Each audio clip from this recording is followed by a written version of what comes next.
My name is Rogier. I'm a writer, a musician, and a public speaker.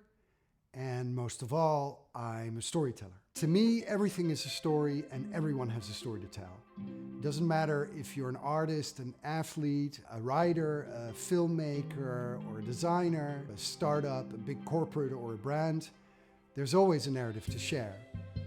The basic elements of all stories in all forms are always the same. That's because stories are equipment for living.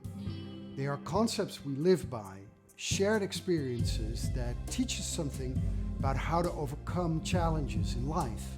But there's a big difference between good and bad stories.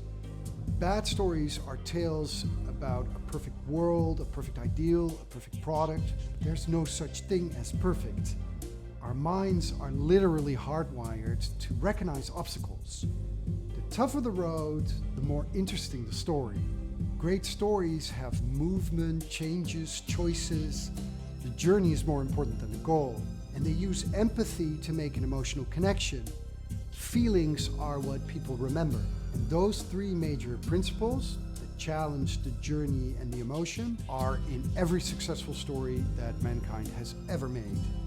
If you want your story to stick, it's essential you nailed it. That's why from the very first second in our masterclass, we start building on your story. And we conclude with the tips and tricks that make you a better storyteller. And it's not as hard as you think. You've been surrounded by stories your whole life. We'll show tons of examples from the oldest to the newest narratives in film, branding, literature. You'll recognize everything. So who are we to tell you this? Let's just say we're addicted to stories. Everything is a story and everyone has a story to tell.